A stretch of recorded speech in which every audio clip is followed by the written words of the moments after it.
कि आप किस दिशा में आपके लिए और आपके समाज के लिए मान सम्मान है और कौन दिशा काजोलकर की तरफ जाती है।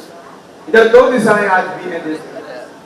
1952-53 की अगर बात कर ले तो उस वक्त से ये दो दिशाएं थी देश के अंदर।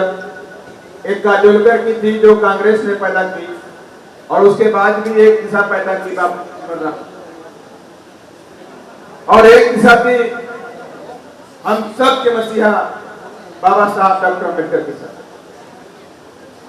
अब तय करना था समाज के लोगों जो काजोलकर का साथ देंगे या बाबू जगजीवन राम का साथ देंगे जो कांग्रेस की सहायता पे काम कर रहे थे, या उनका साथ देंगे जिन्होंने पूरा जीवन अपने समाज के उत्थान के लिए। और आज भी साथियों आपके सामने वही बातें आती हैं। आज भी देखिए मिशन के गद्दार हैं और वो मिशन के गद्दार आपके बीच में आते हैं, प्यारी प्यारी बातें करते हैं, मिशन की बातें करते हैं, मानवर साहब के बारे में बातें करते हैं, हमारे मूवमेंट के बारे में बातें करते हैं और अपनी दुकान चलाते हैं। और दुकान चलाते हैं तो बहन की तारीफ करते हैं, बीएसपी की तारीफ करते हैं, और जब दुकान चल जाती है तो बीएसपी की बुराई करना शुरू कर देते हैं। इसके मतलब जब इन्होंने अपना स्थापना किया तो बीएसपी के लोगों को बुलाया और देश की ताकत बढ़ी तो कांग्रेसियों ने कहीं दूसरी पार्टियों को फंडिंग करना शुरू कर दिया और पैसा देख के इनका मन बदल गया और पैसे देखते ही इस समाज के लोगों को गुमराह करना शुरू कर दिया। इसका मैं एक एग्जाम्पल देता हूं। एक मदारी था, हमारे राजस्थान के अध्यक्ष की कहानी है, मेरी कहानी नहीं लेकिन बहुत अच्छी लगी। एक मदारी था, उसके पास तीतर पालतू था। अब वो तीतर डेली बादाम खिलाए, काजू खिलाए, पिस्ता खिलाए और उस तीतर को लेकर जंगल में जाए और उस तीतर को जंगल में छोड़ दे। अब जो तीतर जंगल में जाए, भाई माइक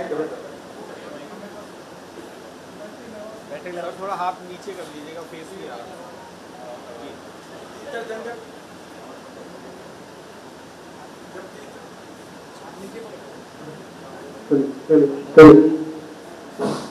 हेलो,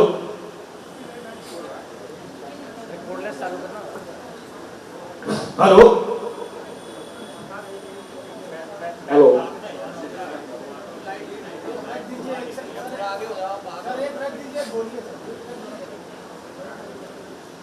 जब तीतर जंगल में जाए, मदारी जंगल में जाए तो तीतर को छोड़ दे और तीतर छोड़े तो तीतर आवाज करे, क्यों क्यों की आवाज करे। जब जंगल में जाए तो वहां जंगली तीतर होते हैं तो उनको लगा यार कोई हमारा भाई आया है विदेश से, लगा कोई भारी भरकम मेरा दोस्त आया है जो आज इधर आवाज दे रहा है, जो आओ देखते हैं कौन आया है। और सारे तीतर अपने बिलों से निकल के उस तीतर को देखने पहुंच गए। जब तीतर को देखने पहुंचे, आवाज नहीं आ रही, हेलो, आइए,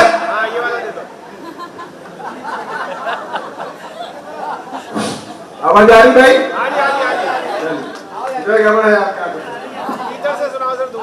तो जी साथियों, जब तीतर आवाज करे तो जंगली तीतर बेचारे गरीब गुरबा कह सकते हैं, जानवरों से निकले हुए कुछ पदार्थ खा के जिंदा रहते थे। वो काजू बादाम नहीं खा लेते, लेकिन उनको लगा यार हमारा कोई मसीहा आया इधर, चलो देखते हैं। और जब वो उसको देखने पहुंचे तो जब पहुंचे देखने के लिए तो पता लगा कि वहां मदारी ने जब पहले से जाल बिछा रखा और सारे जंगली तीतर वहां के फंस गए। अब बेचारे कुछ कर नहीं सकते। और मदारी ने वही काम किया जो आज की आरएसएस, आज की कांग्रेस, आज की अदर पार्टियां करती हैं। उन्होंने क्या किया, उस अपने पालतू तीतर को काजू बादाम खिलाया और झोले में रख दिया और दूसरे जंगली जानवरों को पकड़ के काट के खूब बना के खाया। इसलिए साथियों, आज भी हमारे पास मिशन के गद्दार ऐसे घूम रहे जो गले में नीला पट्टा डाल के बताएंगे हम तो मिशन के हैं, हम तो नील पताका पूरे देश में फहराएंगे। तो मैं उनसे कहना चाहता हूं कि अगर एक बहुजन समाज पार्टी के हजारों कार्यकर्ता इधर बैठे हुए हैं जो बेचारे गांव में काम करते हैं, देहातों में काम करते हैं, इनके पास गाड़ियां नहीं होती हैं, बेचारे साइकिल से मूवमेंट करते हैं, टेम्पो में जाते हैं, बसों में जाते धक्के खा जाते हैं, लेकिन एक उम्मीद आशा के साथ में हमारा मिशन है, ये हमारा मूवमेंट है, ये हमारे खून और पसीने कमाई चलेगा। लेकिन उधर क्या होता है? उधर आप सब जानते हैं कितनी बड़ी बड़ी गाड़ियां घूम रही, एक नहीं हजारों गाड़ियां, साथ में कितने पैसा आता, कहां से आता हमें नहीं पता।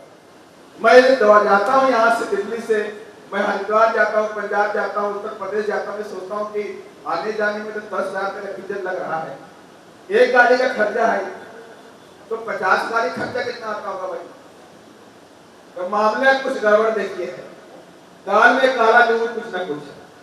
और मान्या बहन जी, आप सबको समय समय आगाह करती है, इसीलिए साथियों, जितने भी नौजवान साथी इधर आए हुए हैं, आपको समझना चाहिए कि आपका मिशन मूवमेंट का सच्चा नेता कौन है, आपका सच्चा हितैषी कौन है। आप सब जानते हैं कि मान्या बहन जी ने कितनी यंग एज में अपने घर बार को छोड़ के बहुजन समाज की सेवा करने के लिए निकाला। आज भी देख रहा हूं साथी, मान्या बहन जी संघर्ष कर 24 घंटे में मेरी समझ से 4 से 5 घंटे सोती हूँ। कब नींद खुल जाए, कब सोचना शुरू कर दें, पता ही नहीं सर। इस टाइम फोन का ही निकाला जाता है, तो मैं सोचता रहता हूँ बहन जी आखिर सोती कब मैं आराम करता। जो बहन जी हमारी इतना काम करती साथी, तो क्या हमारा दायित्व नहीं बनता कि हम लोग काम करें, अपने मोमेंट की मंजिल तक लेकर जाएं साथी। आज हम सोचते हैं कि बहन जी रोडों पे आ जाए, संघर्ष करें। अरे साथियों, मान्या बहन जी ने तो हजारों भाइयों को खड़ा कर दिया, लाखों भाइयों को खड़ा कर दिया। अब जिम्मेदारी हमारी और आपकी सबकी साथियों कि हम संघर्ष करें, हम रोड पे निकले, अपने हक और अधिकार को लेकर माने। इसलिए साथियों, मैंने इसलिए आज इधर नौजवान साथी इधर आए हुए उनके लिए बोल रहा, और मैं बताना भी चाहता हूं कि आपको बाबा साहब की जो बातें बताई हैं उन बातों पर ध्यान देना। बाबा साहब की लाइन थी कि शिक्षित बनो, संघर्ष करो, और आप जानते सब कुछ काम उल्टा करते हैं। लास्ट पॉइंट बड़ा इंपॉर्टेंट, संगठित रहो।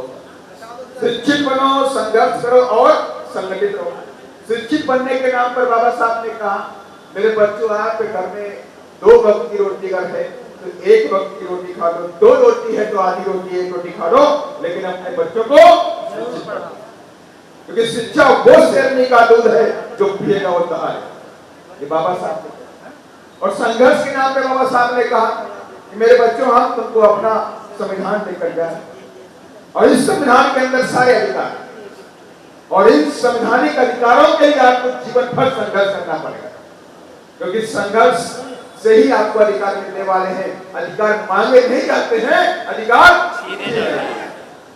और तीसरी बात बाबा साहब ने क्या कहा, संगठित रहो, क्योंकि बाबा साहब ने हमको वोट की ताकत दी, और बाबा साहब ने जब वोट की ताकत दी तो बाबा साहब को मालूम था ये बहुजन समाज के जो लोग हैं, ये हजारों साल से देश में गुलामी की जंजीरों में जकड़े हुए हैं, जिनको बड़ी महीने से, बड़ी मुशक्कत से इनकी जंजीरें को, गुलामी की को तोड़ करके इस देश की मुख्य धारा में लाके तो मैंने खड़ा कर दिया।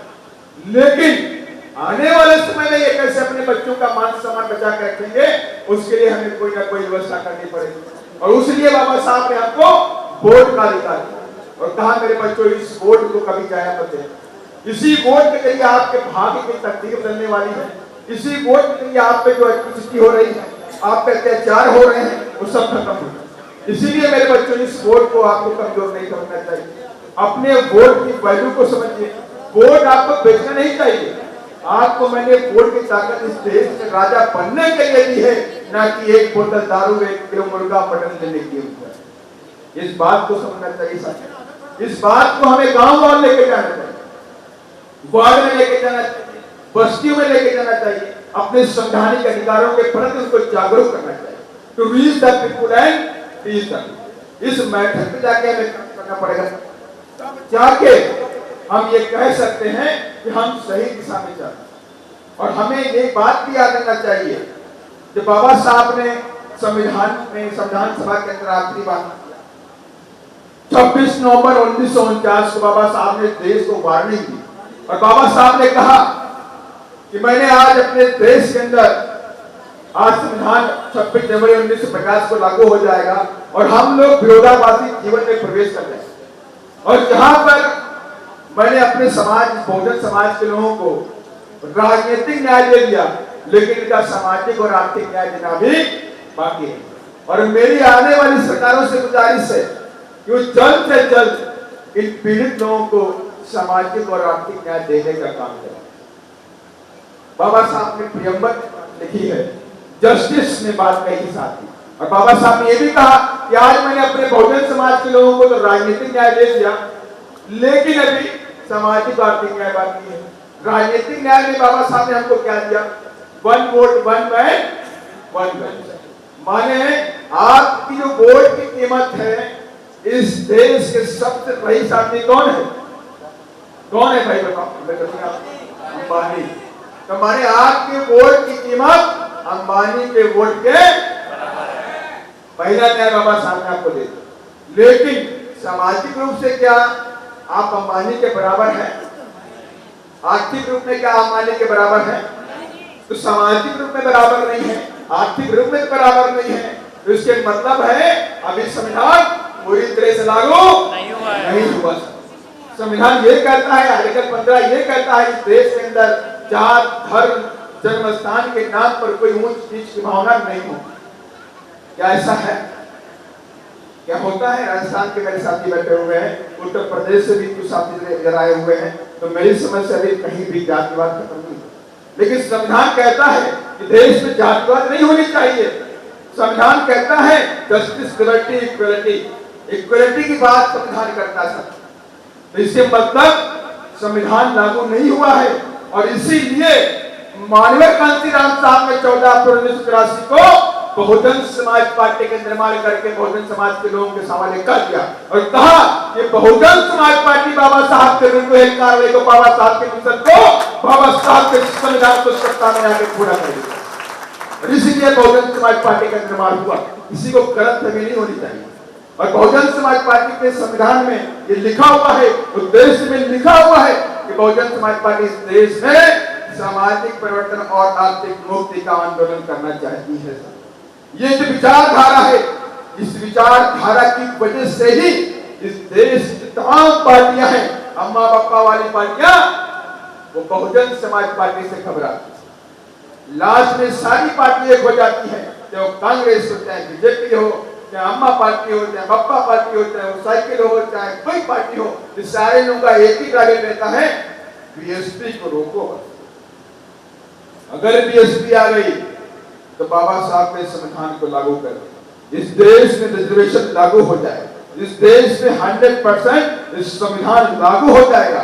इसलिए साथियों, हम सब लोग यहाँ पे जितने भी लोग हैं, बच्चा बच्चा भीम का, बीएसपी के, हम सब लोग मूवमेंट के सिपाही हैं। मूवमेंट के सिपाही पहले हैं और बहुजन समाज पार्टी के कार्यकर्ता बाद। और माननीय बहन ने कहा भी है कि बहुजन समाज पार्टी बाद में है, मिशन और मूवमेंट पहले है। और मिशन क्या है साथियों? मिशन हमारा, बाबा साहब ने कहा है कि बाबा साहब ने पार्लियामेंट में नहीं बोला है। बाबा साहब ने कहा मेरे बच्चों, एक टेम्पल ऑफ पावर, इस शक्ति का मंदिर है, इस शक्ति के मंदिर पे कब्जा कर लो भाई, आपके जीवन का उद्धार हो जाएगा। इसलिए साथियों, हम सबको जो भी मिला हुआ है, जो आज संवैधानिक अधिकार मिले हुए हैं, वोट की पावर मिली हुई है, और महापुरुषों के संघर्ष की बदौलत आपके सामने बहुजन समाज पार्टी का एक प्लेटफॉर्म है, इसको कभी खत्म नहीं होने देना। और मैं दावा में जानता हूं, मैं जानता भी हूं, आगे 300 साल तक ये बहुजन समाज पार्टी नहीं खत्म होने वाली, 200 साल तक नहीं खत्म होने वाली। और जो लोग आए इसको खत्म करने की मंशा लेकर के कोई दुनिया से विदा हो गए, उनकी आशाएं नहीं पूरी हो पाई। उनको एक बार नहीं, 10 बार देना पड़ेगा। उसके बाद में बहुजन समाज पार्टी का नीला पताका पूरे देश में चमकेगा। इसलिए साथियों, आप सब लोगों को गुमराह होने की जरूरत नहीं है। मेरे नौजवान साथी हैं और माया बहन जी ने आपके साथ में कंधे से कंधा मिलाने के लिए, आपकी बातों को समझने के लिए, आपकी बातों को इंप्लीमेंट कराने के लिए माया बहन ने डायनामिक लीडर आपके सामने, युवा लीडर आनंद जी को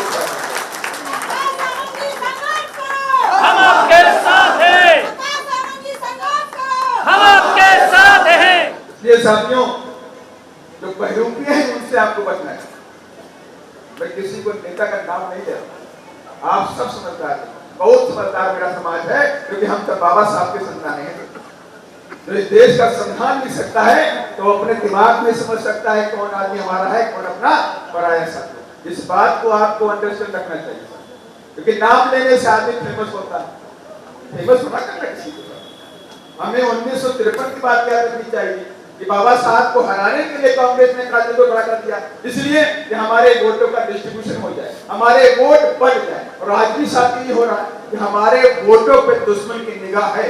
वो जानता है आज बहुजन समाज का युवा है इस देश के अंदर, आज जो सोशल मीडिया के जरिए जुड़ चुका है, आज वो ट्विटर के जरिए आपस में जुड़ा हुआ है, हमारी विचारधारा को फैला रहा है, और आज वो अपनी पार्टी के लिए पूरा कमर कस चुका है।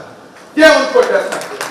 इसीलिए साथियों, हमारी ताकत को कमजोर करने के लिए ऐसे बहरूपियों को पावर दी जाए, ऐसे बहरूपियों को मीडिया में जगह दी जाए। आप सब जिम्मेदार साथी बनाए हुए हैं, आप सब जानते हैं इस वक्त देश के हालात क्या है। मान्या बहन जी बहुत दुखी होती, चिंतित होती। इस देश के जो हालात हैं, अगर हम नहीं सुधरेंगे, अगर हमने इस देश की सत्ता में जल्द से जल्द काबिज नहीं हुए, तो हमारे आने वाली जनरेशन इस देश में गुलाम बना और हम कुछ नहीं कर पाए। और उस वक्त आपका बच्चा पूछेगा, डैडी मैं तो पढ़ गया, पढ़ने के बाद भी मैं सुपरी का नगर करता हूँ, मैं उधर जाकर ट्रेन में टॉयलेट साफ करता हूँ, मैं रोड साफ करता हूँ, मैं नाली साफ करता हूँ, मैं ऑफिस में जाकर पानी पिलाता हूँ तो 5 हजार मिलता है। क्योंकि आप इस जात में पैदा हुए हैं कि बिरयानी तो बेच नहीं पाओगे, चाय की दुकान भी नहीं खोल सकते, होटल रेस्टोरेंट भी नहीं खोल सकते। आपने देखा भी है कि आपने बिरयानी की दुकान खोली नोएडा में तो क्या हुआ, क्या हुआ था पता है? पता।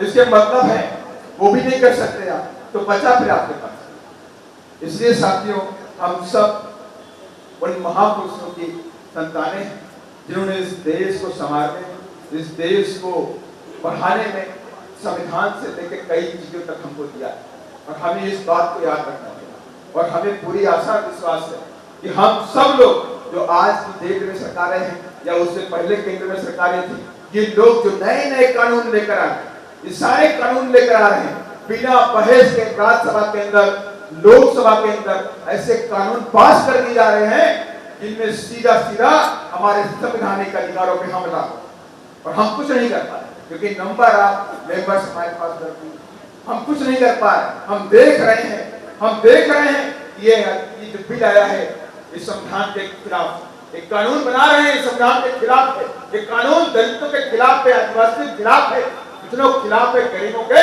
खिलाफ, लेकिन हम कुछ नहीं करते। इसलिए कम से कम हमारे पास कितनी ताकत होनी चाहिए, अभी सीपी सिंह जी बोल रहे हैं, कम से कम हम वहां पर अपना आदमी ना बना पाए तो कम से कम इतनी ताकत होनी चाहिए कुर्सी हिलाने भर की, कुर्सी तो गिरा दे कम से कम, जो हमारे संवैधानिक हमला करे अधिकारों पे उसकी कुर्सी गिरा दे, ऐसी ताकत हमारे पास होनी चाहिए। और आप देख भी रहे हैं कि आप बैंकिंग को देख लीजिए, प्राइवेट हो गया, प्राइवेट हुआ नहीं हुआ, bank private, railway station private, airport private, सब तो प्राइवेट हो। अभी जनरल इंश्योरेंस प्राइवेट, वैसे स्टील प्राइवेट, और कई सारी नवरत्न कंपनियां, माने नवरत्न, इस देश की नवरत्न कंपनियां थी पब्लिक सेक्टर की। पब्लिक सेक्टर कंपनी क्या होती है पता है किसी को? पब्लिक सेक्टर कंपनी वो होती है जो हमारे खून पसीने कमाई से जो हम टैक्स देते हैं, उस टैक्स से जो भारत सरकार कंपनी खड़ी करती है उसे कहते हैं पब्लिक सेक्टर कंपनी। माने कि उसका जो 100% का जो प्रॉफिट आएगा वो इस देश के कल्याण में, इस देश में गरीबी में, भुखमरी में, पढ़ाई में, इसके डेवलपमेंट में खर्चा किया जाएगा, उन कंपनियों को योग बेचना। और बेच किसको रहे हैं? बड़े बड़े धन्यासेठों को बेच। अब देखिए सर, उधर हमारे लाखों लोग नौकरी करते हैं, रिजर्वेशन के तहत पहुंचते हैं, पढ़ाई करके मेहनत करके कंपटीशन पास करके उधर पहुंचते हैं, तो उधर भी प्राइवेट हो गया। अब आपको उधर भी नौकरी नहीं मिलने वाली। आईएएस भी लेटर एंट्री के लिए बन गया, आईएएस भी लेटर एंट्री के लिए बनेगा। माने लेटर एंट्री के लिए जो आईएएस बनेगा वो कौन होगा? आपने कभी सोचा वो कौन होगा? वो तो याद है इस देश के बड़े से बड़े पॉलिटिशियन का बेटा हो या बहुत बड़े धन्ना सेठ का बेटा, और कोई नहीं होगा।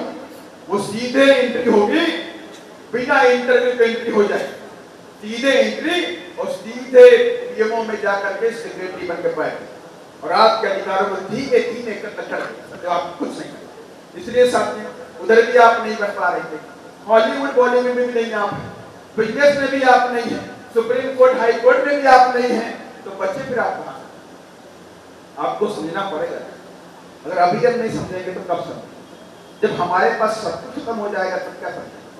अभी हमारे पास समय साथियों है, 2022 से लेकर 2025 इस देश की सत्ता का महासंग्राम होगा और उस महासंग्राम में बहुजन समाज के लोगों को इस देश की सत्ता पे काबिज होना पड़ेगा और जब काबिज हो जाओगे तब जाके आपके अधिकारों को आपके हाथों में मिलने वाले साथियों हैं, वरना आप कुछ नहीं कर पाएंगे साथियों। और मैं कहता हूं कि आप सब लोग पहले की तरह इधर दिल्ली में भी बहुजन समाज पार्टी को कंधे से कंधा मिलाकर पूरे संघर्ष के जरिए इसको खड़ा करने का काम करिए। अभी सेमीफाइनल होने वाला है, 2022 में जब पार्षदी का चुनाव होने वाला है, मेयर का चुनाव होने वाला है, पूरी ताकत के साथ में इस बार नीला झंडा बहुजन समाज पार्टी का पूरी दिल्ली में दिखा देंगे, दिल्ली को फतेह कर दीजिए साथियों, और दिल्ली को फतेह करेंगे। हम आपके साथ हैं, हम आपके साथ हैं। साथियों, मैं चाहता हूं कि आप लोग पूरी मेहनत करिए, उधर पूरा जो हमारी कमेटी बनती है, कमेटी संगठन को पूरा कंप्लीट करिए, बूथ कमेटी, व्यक्तिगत कमेटी जो है उसे कंप्लीट करिए, उसको आप इग्नोर मत करिए। अगर आपका संगठन मजबूत है तो आप टकरा जाएंगे साथियों, आपका संगठन मजबूत नहीं है तो आप टकरा नहीं सकते साथियों। इसलिए साथियों, मैं चाहता हूं पुनः मैं अपनी वाणी को विराम करना चाहता हूं और मैं नेशनल दस्तक की आपसे गुजारिश है कि अगर इसको बचाना चाहते हैं तो नेशनल दस्तक को सब्सक्राइब करने के लिए रेड कलर के सब्सक्राइब बटन को दबाएं, फिर बेल आइकन की घंटी दबाएं। नेशनल दस्तक को बचाने के लिए बहुत जरूरी है कि हर खबर को शेयर करें, लाइक करें, कमेंट जरूर करें।